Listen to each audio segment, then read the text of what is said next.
آپ سے گزارش کرتے ہیں کہ اس چینل کو آپ ضرور سبسکرائب کریں اور اپنے فرینڈز کے ساتھ ان ویڈیوز کو ضرور شیئر کریں تاکہ اہل بیت کا پیغام زیادہ سے زیادہ جوانوں تک جانے محترم، سب سے پہلی چیز کون سی ہے جو امام تک پہنچنے میں روکتی ہے؟ یہ چند رائز آپ کی خدمت میں علماء سے دعا. عزیزان محترم، پہلی چیز انسان خود رکاوٹ ہے. انسان خود رکاوٹ ہے. سب سے مشکل اس کی اپنی ذات ہے، خود پھنسا ہوا ہے. فجر میں خدا نہ خواستہ کسی کی نماز قضا ہو جائے تو کیا کسی نے اس کو نہیں اٹھایا؟ آپ کیا سمجھتے ہیں آپ کو کوئی نہیں اٹھاتا فجر میں؟ آپ بولتے ہیں کہ مطلب اگر آپ اٹھ جائیں تو آپ کو کوئی سلاتا ہے؟ نہیں نہیں، نماز نہیں پڑھو، سو جاؤ. تو کبھی کبھی میں کیوں نہیں اٹھتا؟ میں بچوں جوانوں سے کہہ رہا ہوں، ماشاءاللہ، کیوں نہیں اٹھتا؟ خود نہیں، خود رکاوٹ ہوں. کیوں؟ کیونکہ میری روح بھاری ہو گئی ہے. روح کیسے بھاری ہوتی ہے؟ جب آپ اسے برڈن ڈالتے ہیں.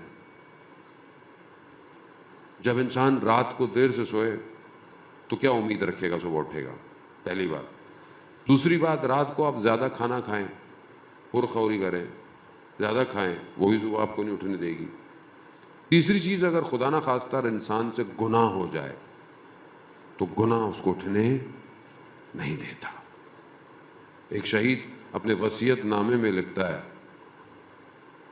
کہ ایک دن میں جب اٹھا تو سورج نکلا ہوا تھا اور میری زندگی کا سب سے تاریک دن تھا یہ، کہ میری فجر رہ گئی اور سورج نکلا ہوا تھا.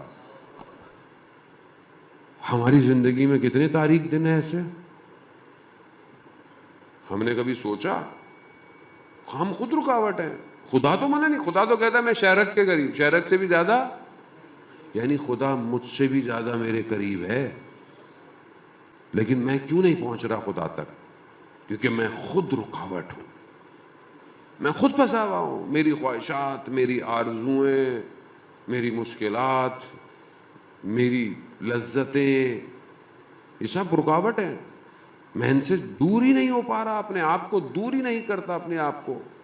یہی پھنسا ہوا. پھر کہتے ہیں کہ مجھ سے یہ نہیں ہوتا، مجھ سے وہ نہیں ہوتا، میں یہ نہیں کرتا. کیسے کریں گے؟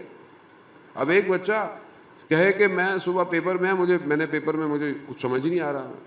تو بیٹا آپ نے پڑھا تھا، محنت کی تھی. جیسے ہمیں لوگ کہتے ہیں مولانا صاحب کوئی دعا دے دیں امتحانوں میں پاس ہو جائے، تو بھائی دعا کے ساتھ ساتھ دوا کی بھی ضرورت ہے. محنت کرو، یاد کرو، پھر ہم تمہیں کوئی ایسی دعا دیں گے جو تم نے یاد کیا ہوگا تمہیں یاد آ جائے گا. لیکن یاد تو کرو. کتاب کھول کے بھی دے دے آدمی تو کسی نے کتاب پڑھی ہوگی تو کتاب کھول کے بھی وہی نقل کر سکتا ہے جس نے کتاب پڑھی بھی ہو. جس نے کبھی کتاب کھولی ہی نہیں زندگی میں، اس کو آپ کتاب بھی دے دیں تو پاس نہیں ہوگا وہ. بات یہ ہے کہ جب تک کچھ کروں گا نہیں تو اگلا قدم آگے بڑھے گا کیسے امام تک؟ میں بتا رہا ہوں کہ مشکل امام کو پہچاننا ہے. ہم دوسروں کی طرف تو انگلیاں بہت اٹھاتے ہیں کہ دیکھو انہوں نے امام کو نہیں پہچانا، انہوں نے امام کو چھوڑ دیا، یہ چھوڑ دیا. ہم نے اپنے زمانے میں امام کو کتنا پہچانا؟